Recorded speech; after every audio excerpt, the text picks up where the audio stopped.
Welcome back. This video is about rotation of our giant planets.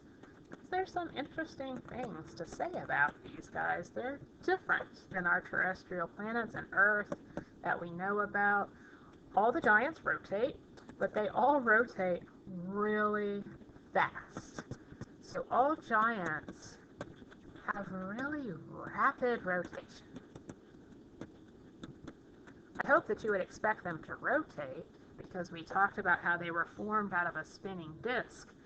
But the cool thing is, even though they're huge, much bigger than our terrestrial planets, they rotate a lot faster. So it's kind of amazing. They have very short days, is one way to think about it, right? That our 1 day rotation is 24 hours. On Jupiter, what is a short day?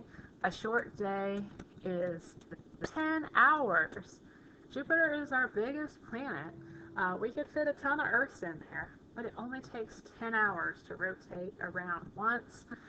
Just to give another example, Uranus has a 17-hour day. Okay, so very short days. That means those are moving. Those planets are rotating really fast. So you take something that's liquidy gas that flows and you spin it really fast, what's going to happen? It's going to try to flatten. Remember angular momentum? And they do. They flatten just a little bit. They spread out, as we talked about with angular momentum. So this rapid rotation makes them, here's a good word for y'all, oblate or oblate, some people say. I like oblate. Oblate.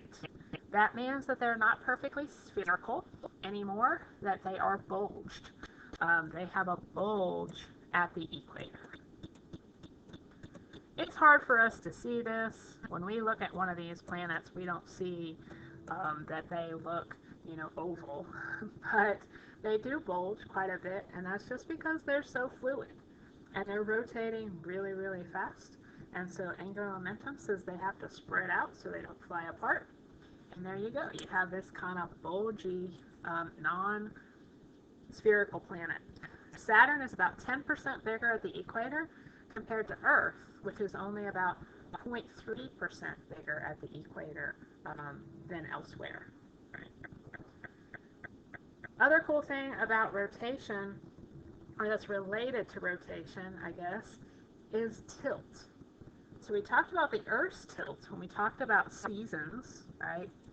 Seasons caused by the Earth's tilt.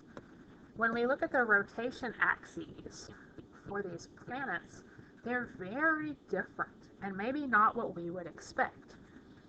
We get another good vocabulary word here. So we're going to talk about how each has a different, not tilt, we're going to learn the proper word, obliquity. Okay. Each of these planets has a different obliquity. And you can see from this diagram, ranges from Jupiter at 3 degrees, to Uranus at 98 degrees. So obliquity just means tilt, just a fancy word for tilt. Just like oblate is sort of a fancy word for being oval shaped. Okay, so it's the tilt of its rotation axis.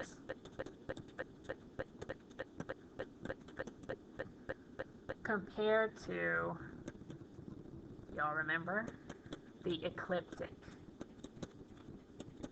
Oh, we forgot about the ecliptic. It's been such a long time ago. But remember, the ecliptic is our sort of flat line through the solar system. It's the plane of the solar system.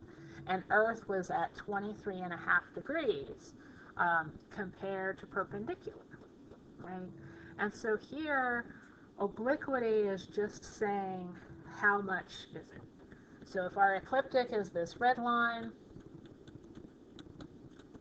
these tilts are actually given to 90 degrees from the red line, right? So Jupiter is almost perfectly straight up and down compared to the ecliptic. But Uranus, look at it. It's crazy. It's all over on its side. So let's write down some of those facts and talk about what that means. So Jupiter is at 3 degrees from perpendicular to the ecliptic, right? And that means that it has no seasons to speak of. Because the amount of daylight doesn't change, the amount of directness of the light doesn't change. Basically, no seasons on Jupiter. Very short days, no seasons. That's Jupiter.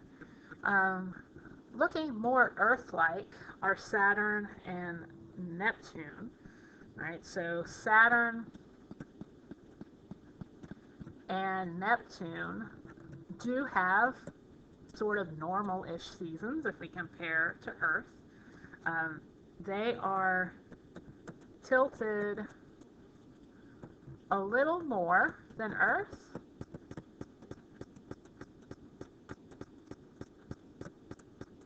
And that means they do have distinct seasons. No trees to change colors, but distinct seasons. Oh, I left out the N in distinct. Doop.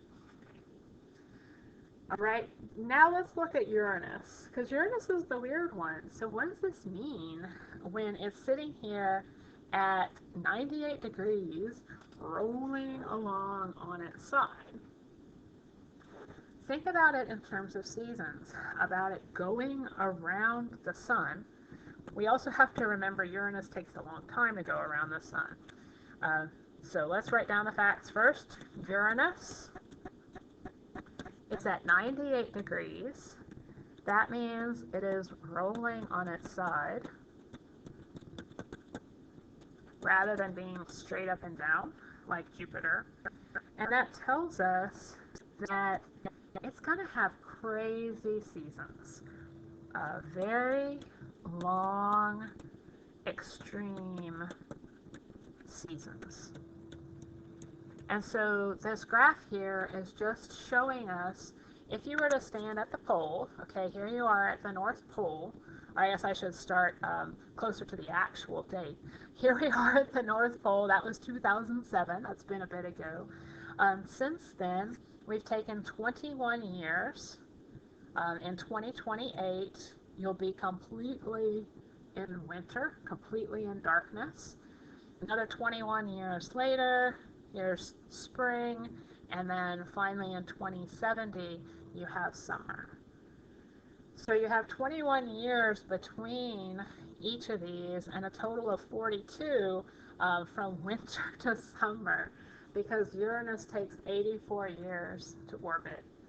So that's a long season. That is sunlight for decades, compared to even our North Pole, which is sunlit for a few months. This is sunlight for decades and decades. Why is Uranus so crazy? We think it bumped into something. We think that this is a result of a collision in that early time in the solar system where stuff was running into each other. We had the moon was formed. We had all these impact craters. Same kind of idea here. So interesting to think about what it would be like to be on Uranus.